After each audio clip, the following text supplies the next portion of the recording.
Hi, today I'd like to talk to you about Bill Irwin. And Bill Irwin is a man who, that when he was 50 years old, hiked the Appalachian Trail. Doesn't seem all that different from many people at first, until you hear me say that he was blind. A blind man that hiked the 2,200-mile trail all the way from Georgia to Maine. This is a pretty incredible feat. And now Bill Irwin is a motivational speaker himself. I'm sure he does a little better job with these speeches than I do, but he's had a little more practice, so, it comes with time, just like hiking the Appalachian Trail did for him. It took him 8 months, I believe it was. 8 months. He started on March 8th, 1990, and finished the day before Thanksgiving, which was November 21st in 1990. So 8 months is a little longer than most people take. Most people take about 6, maybe 7 months to hike the Appalachian Trail. But considering he was blind and doing this pretty much on his own, that's pretty daggone fast. How is it possible for a blind man to do something like this? Well, one of the main things that really helped him out was having his dog. He has a guide dog, which he named Orient. Orient is a German Shepherd who's been trained to help blind people and can lead them through pretty much anything, as you can tell by leading him through the Appalachian Trail. Orient helped him keep on the path. The path is narrow at times, but when you're blind, it makes everything a little bit harder, and he just kind of kept him going straight. He also helped him keep his balance. But not only did Orient help him keep his balance, Irwin also had to help Orient keep his, because at times Orient would mess up and fall over, and he'd have to pull back on the leash to try and keep him going in the right direction. Orient actually got hurt a couple times during the trip. He got these bad marks on his feet, and they had to stop for 5 or 6 days for that. Then later on they were walking through ice, and he ended up having to stop for that for another about a week. The dog Orient carried a 20-pound pack on his back of supplies, and he also carried his own high-protein diet for dogs, because without a lot of protein, there's no way a dog would be able to make this journey. Another way that Irwin was able to make this trip is he was willing to trust. He was trusting of all the people on the trail, hoping that they wouldn't hurt him or do anything, mess with him too badly, but then trusting that they would be there and help him out if he ever needed help. And he also trusted his son. His son made audio cassette tapes for him that he could listen to, as opposed to reading like trail maps and things like that. So his son was really helpful in this situation. He also had a lot of courage.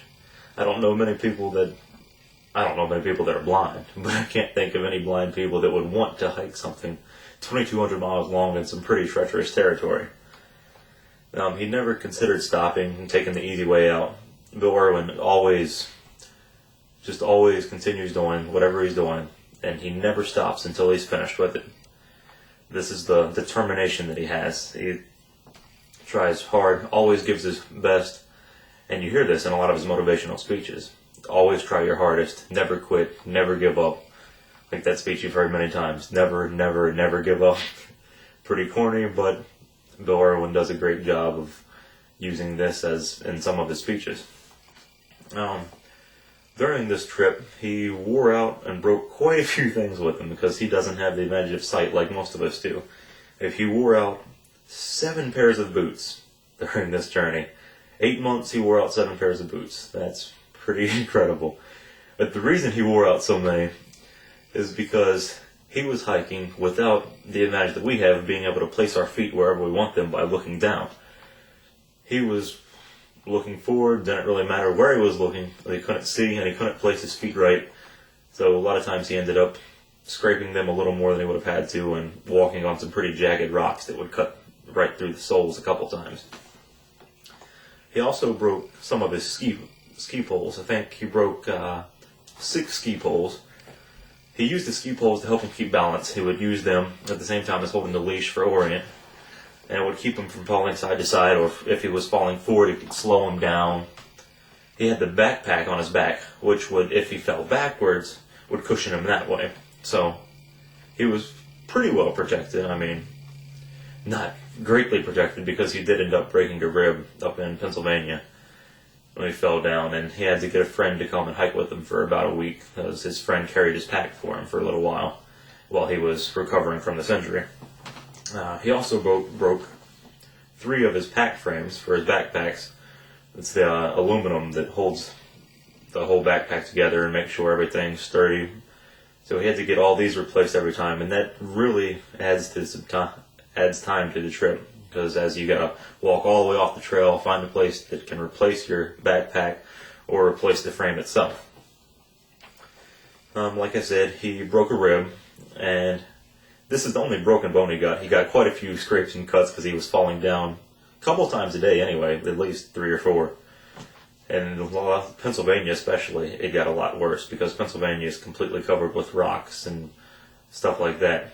But then he got hypothermic quite a few times as he started going north. And in New Hampshire and Maine, places like that, it was getting cold by the fall and into winter while he was hiking. So he had to take time and try and warm up, and he had to get help from a lot of other people to help him warm up and get him into his sleeping bag and things like that a few times. In closing, I just like to think about Bill Irwin and all of the accomplishments that he was able to do here. He was able to hike the entire Appalachian Trail completely blind, minimal help from others. Most of it he was doing completely on his own, and he was able to do this all through this trust and faith in others, and being able to believe that others could help him if he needed help, but believing in himself more than anything, that he could do this without help from anyone else.